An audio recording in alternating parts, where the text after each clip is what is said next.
তো আমরা এখন যে ক্লাস 7-এর যে 4 নম্বর চ্যাপ্টারটার ইতিহাসে রয়েছে দিল্লি সুলতানির, ওটার পটভূমিটা একটু আলোচনা করছি।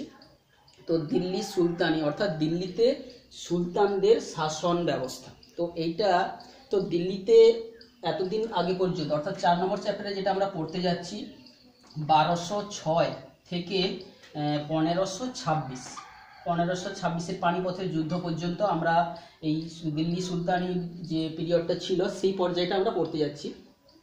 তো দিল্লিতে যে শাসনে মুসলমানদের যে আবির্ভাব বা মুসলমানরা কি করে এলো তার একটা সংক্ষিপ্ত যে ইতিহাসটা সেটাকেই আমরা এখানে পটভূমি হিসেবে বলতে চাইছি। অর্থাৎ ভারতের দিকে কিন্তু বিদেশিদের আক্রমণ, অর্থাৎ বিদেশি যে তুর্কি হোক, আফগান হোক, মঙ্গল হোক, বিভিন্ন সময় বা আরব হোক, এরা কিন্তু আক্রমণ করেছে। তো বেশিরভাগ সময় যারা আক্রমণ করেছে তাদের উদ্দেশ্যগুলো ছিল কিন্তু আলাদা আলাদা। তো একেবারে প্রথমের দিকে যদি আমরা দেখি, আক্রমণ ভারতের দিকে আক্রমণ করেছিল সিন্ধু প্রদেশের দিকে প্রায় 712 খ্রিস্টাব্দের দিকে।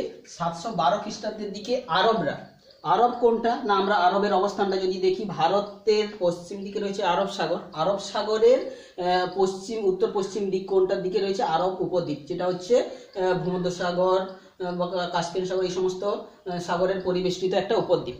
তো সেই উপদ্বীপে কিন্তু যারা থাকতো আরবের অধিবাসীরা, ওরা বেদুইন নামে পরিচিত, ওরা যাযাবর গোষ্ঠী ছিল। তো ওরা বিভিন্ন জায়গায় যে আক্রমণ করতো বা বিভিন্ন জায়গা থেকে তারা থাকা যাযাবর বেদুইনরা কিন্তু তাদের সমস্ত কিছু জোগাড় পাতি করতো।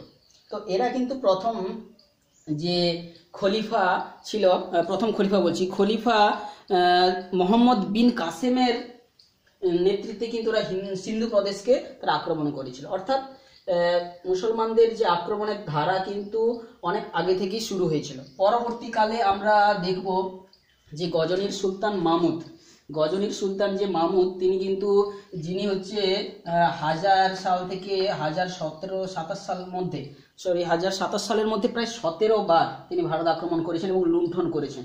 তো তার উদ্দেশ্য ছিল কিন্তু ভারত লুণ্ঠন। এবং আরো একজন যিনি ভারতকে আক্রমণ করেছিলেন তাদের মধ্যে হচ্ছেন কি না, হচ্ছে মোহাম্মদ ঘুরি। আরেকজন ছিলেন কি মোহাম্মদ ঘুরি,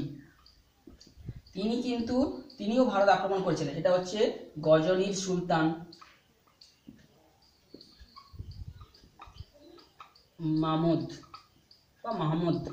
আর ইনি 17 বার ভারত আক্রমণ করেছিলেন। আর 712 খ্রিস্টাব্দের দিকে আমরা কি বললাম যে মোহাম্মদ বিন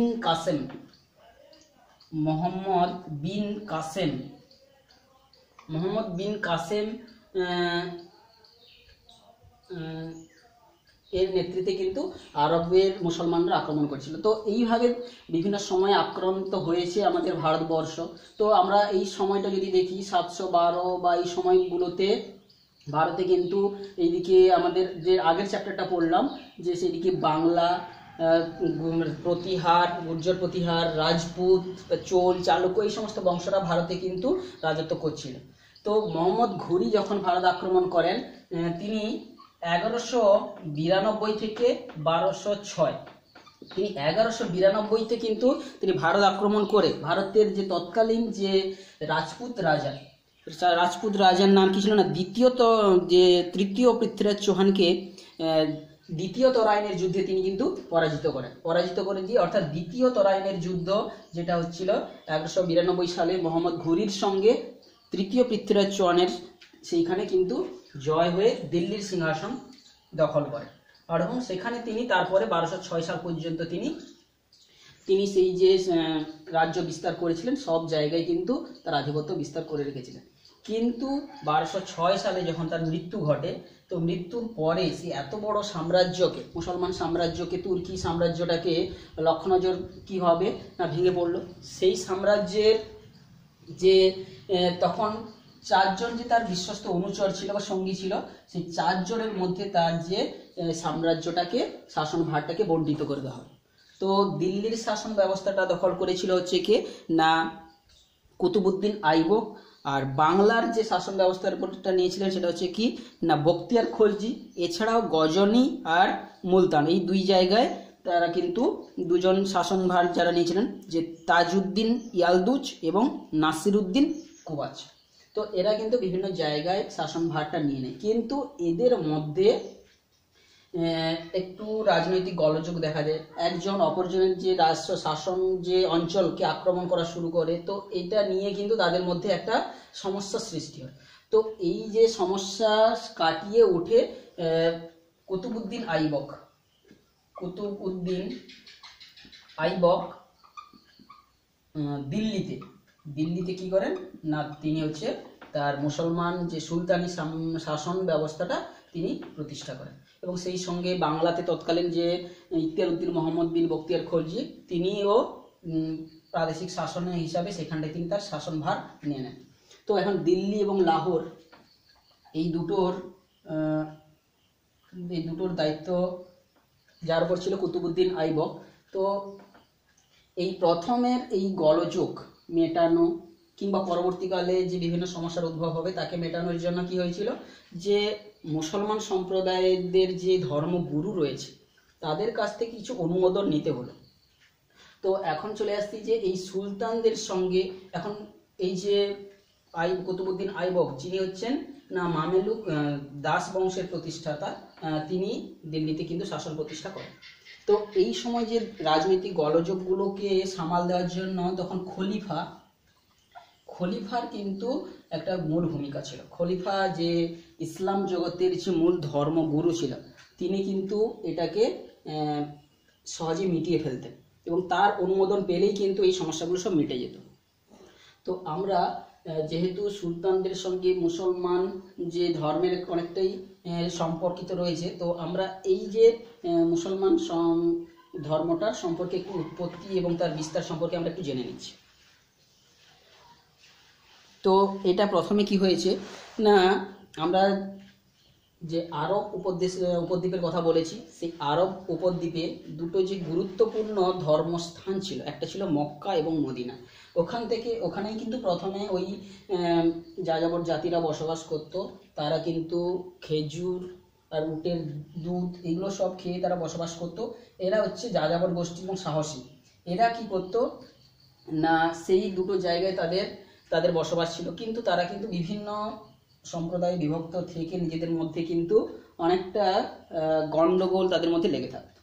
তো হযরত মুহাম্মদ, যার জন্ম হয়েছিল 570 খ্রিস্টাব্দ, আর মৃত্যু হয়েছিল 632 খ্রিস্টাব্দের দিকে, তিনি কিন্তু সেই সম্প্রদায়গুলোকে ইউনাইটেড করেছিলেন, একত্রিত করে, এবং গুরুত্বপূর্ণ ভূমিকা পালন করেছিলেন। তো তিনি সম্ভবত 610 খ্রিস্টাব্দের দিকে তিনি কোন ঘোষণা করে দিলেন যে তিনি আল্লাহর স্বপ্নাদেশ পেয়েছেন এবং ধর্ম প্রচারের জন্য, অর্থাৎ তার মনোনীত বাণী এবার কিন্তু আল্লাহর বাণী নামে, বা তার যে মুখ নিঃসৃত বাণী কিন্তু আল্লাহর বাণী নামে সেটা সব প্রচার পেয়ে যাবে।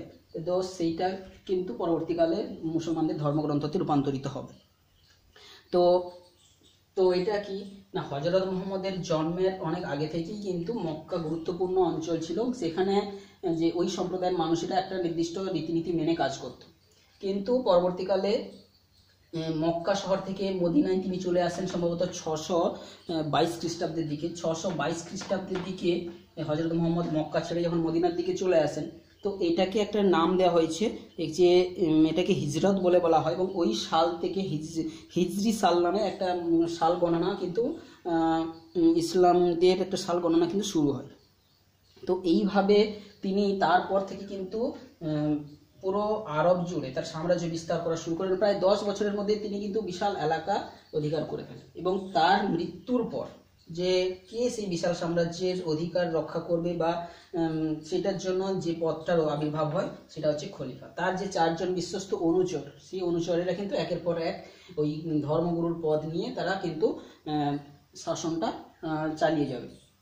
কিন্তু সেই 4 জনের মধ্যে প্রথম খলিফার নাম ছিল কে, তোমরা জেনেছো। প্রথম খলিফার নাম ছিল আবু বকর সম্ভবত। তো তিনি তার পরবর্তীকালে ধীরে ধীরে সেই মুসলমান জগতে, অর্থাৎ যত সমস্ত জায়গায় মুসলমান সম্প্রদায়ের মানুষেরা বসবাস করতো তাদেরই ধর্মগুরুকে বলা হতো খলিফা, এবং তার এলাকাকে বলা হতো খিলাফত।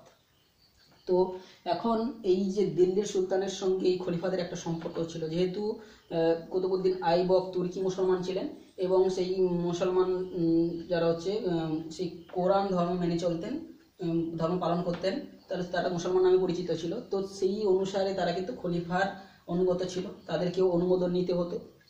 তো এই অনুমোদন প্রসঙ্গে একটা আমাদের সংক্ষিপ্ত ছোট জিনিস জেনে রাখা দরকার, যে এই অনুমোদন কিন্তু বিভিন্ন সময় নিতে হয়েছে।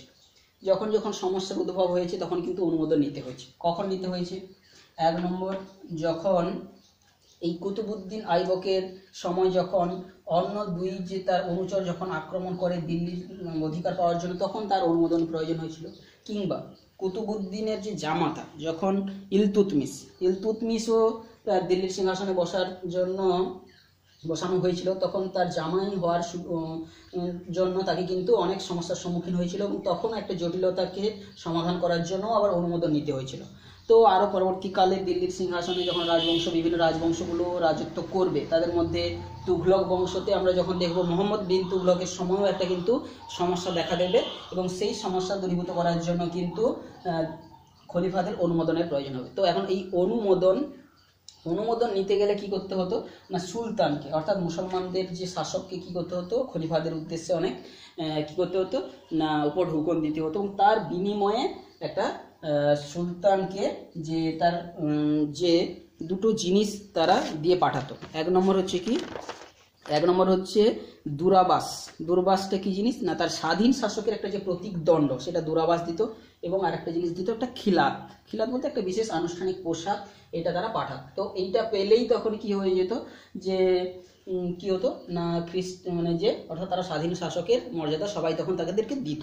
তো এইভাবে প্রথম কিন্তু দিল্লিতে সুলতানি সাম্রাজ্যের জাস্ট সূচনা পর্বে কুতুবউদ্দিন আইবকের সময় কিন্তু যে সমস্যাগুলো উদ্ভব হয়েছিল তার সমস্যার সমাধান এই খলিফার মধ্যস্থতায় হয়েছিল।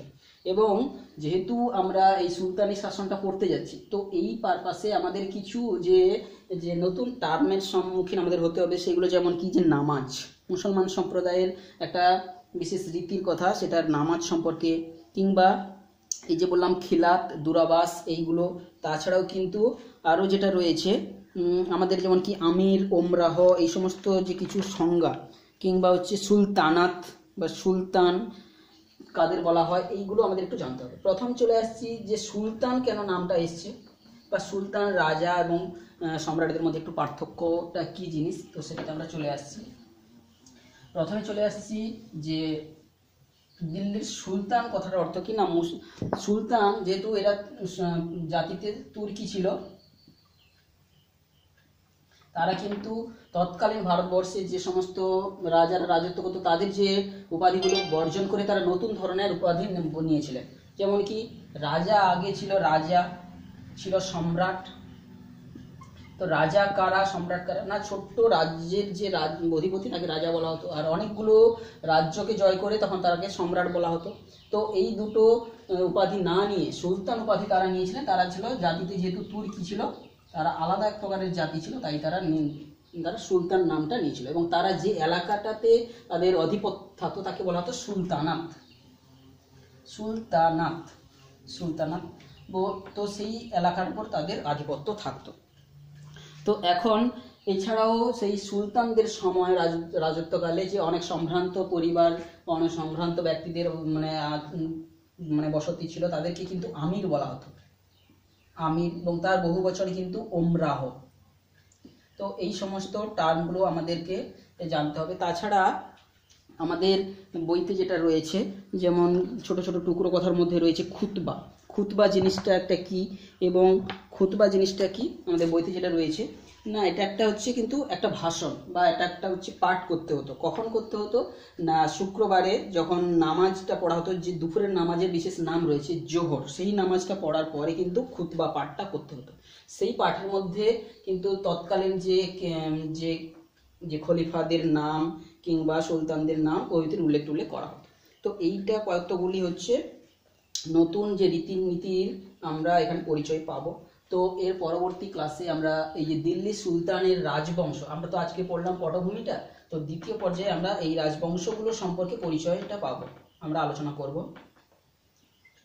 বিভিন্ন সময় যে রাজবংশগুলো এসেছে, দাস বংশ, মামেলুক দাস বংশ, তারপরে হচ্ছে কি লোদি বংশ, তারপরে হচ্ছে ধরো খিলজি বংশ, তারপরে সৈয়দ বংশ, এই সমস্ত পরপর যে বংশগুলো এসছে তা আমরা সেগুলো আলোচনা করব এর পরবর্তী ক্লাসটা। এবং প্রত্যেকের যে কত গুরুত্বপূর্ণ কাজগুলো করে গেছে, তো আমরা দ্বিতীয় ক্লাসে আমরা সেটা সম্পর্কে আলোচনা করব। তো আজকে এখানটায় আমরা রাখছি।